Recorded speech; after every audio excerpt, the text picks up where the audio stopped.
Sit back, relax, and enjoy listening. The door closes. The sound is small, but the room changes anyway. No footsteps, no doctors, no voices buffering the air. Only machines. Only the low, steady proof that she is alive. SV doesn't turn her head. She listens first. To the monitors. To the faint electrical pulse in the walls. To the unfamiliar silence of a room that is not hers. RK remains where he is. Near the wall. Not moving closer. Not leaving. Waiting. SV keeps her eyes on the ceiling. White. Unmarked. Too clean. Tell me my mother misunderstood. Her voice doesn't shake. It doesn't rise. It lands. RK studies her. What did she say? SV's jaw tightens. That's not what I asked.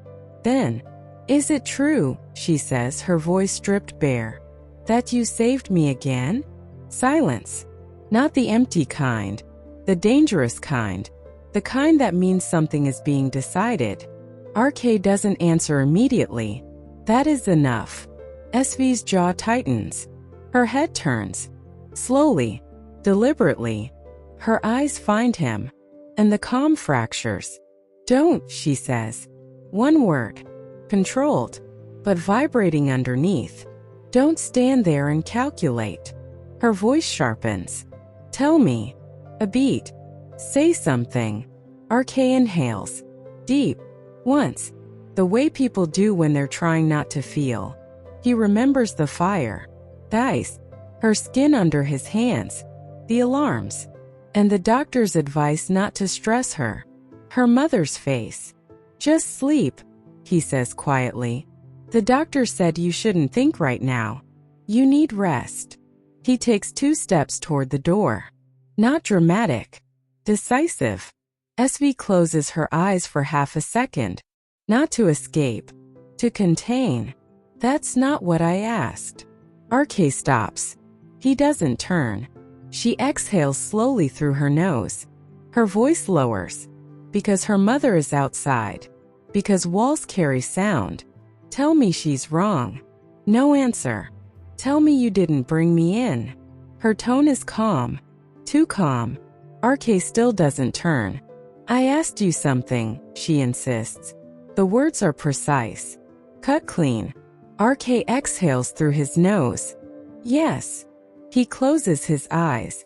Just for a second. When he opens them, his jaw is tight. She isn't misunderstanding. No emotion. No explanation.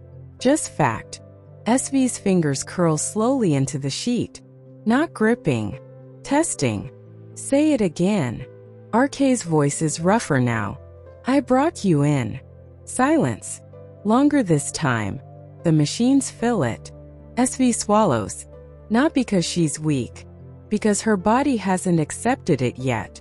That doesn't make sense, she says. Her voice is even. Too even. You're lying. Her head turns slightly back to the ceiling. As if looking at him will make it real. RK finally turns. And something in his face has shifted. Memory. Heat. Old anger dragged up from somewhere he buried it. Why would I lie about saving you? He says. The word saving is out before he can stop it. And it detonates. SV's blood spikes. Her chest tightens. Not panic. Rage. Because there it is. The word. The thing she refuses. Then why, she asks, and now the edge shows. Why did you do it? RK opens his mouth. Closes it. Because he doesn't know. Because he never thinks. Because he promised himself he wouldn't. Because he walked into fire anyway. Into ice anyway. Into her anyway. And the silence answers her before he does. Svi sees it. The delay. The gap. The space where intention should be. And she fills it. Cold and efficient. What do you want, RK? The words are quiet. Calculated. Already building structure around the act. Because you don't do this for nothing. Her eyes turn to him again. Sharp. Tell me the price. The room tightens. RK stares at her. And suddenly he isn't in this room. He's back in his living room. Her sunglasses. Her voice. Repayment. Transaction. The way she stripped it down last time. The way it broke him. His hands clench. Once. Hard. Unbelievable, he says. The word is low, but it's shaking. Even now. Even after all of that. That's where you go. SV's face doesn't change. That's where reality is. You almost died, he snaps. And you're still talking like this. She lifts her chin a fraction. And you almost did, she replies. Which makes it worse. RK lets out a breath that's half laugh, half anger. Worse. Yes, she says. Because now it's not just interference. It's debt. The word lands between them. Old. Poisoned. You walked into something that wasn't yours. You turned my survival into your decision. And now everyone gets to stand around my body and thank you for it. RK steps forward. One pace. Don't. The word is raw. You don't get to turn this into some calculation. That's all it is, she answers. You saved me. Now you'll want it balanced. RK's jaw tightens. Is that really what you think I am? That's what people become, she answers without a second thought. No, he says, his voice rising now. That's what you force everything to become. She shifts slightly against the pillows, careful of her shoulder, careless with him. You said it yourself, she continues. Last time. You don't save people for nothing. RK's eyes burn. I said I don't save people for a price. She meets his gaze. And yet here you are again. The room vibrates with it. History. Fire. Ice. Words that never healed. RK's chest rises hard. You know what's sick, he says. Not that I saved you. That even now, lying in this bed, you'd rather believe I want something than accept that someone didn't. SV doesn't answer. Because something in that lands. Not soft, but not harmless. Whatever is wrong with you, he continues. Whatever made you build yourself like this, don't put it on me.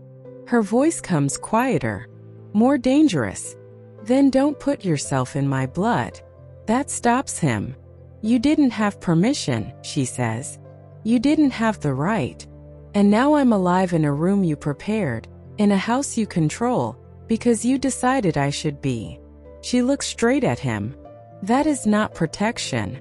That is invasion. RK stares at her. For a moment something almost breaks. Then it hardens. Fine, he says. His voice goes flat. You want to call it that? Call it whatever makes you sleep. He turns. This time not controlled. Not measured. Just sharp. Don't you ever reduce what I did to some transaction again. His voice isn't loud. It's edged. Because if that's all you can see in it. He turns. Walks. Reaches the door before the sentence is even complete. His hand closes around the handle. Without looking back, he says, Then you don't deserve to talk. The words land wrong. Not like anger. Like dismissal. Like erasure. For half a second SV goes numb. Not hurt. Not shocked. Uncomprehending. Because no one speaks to her like that. Not him. Not anyone. Then her blood boils. How dare he cut her off like this?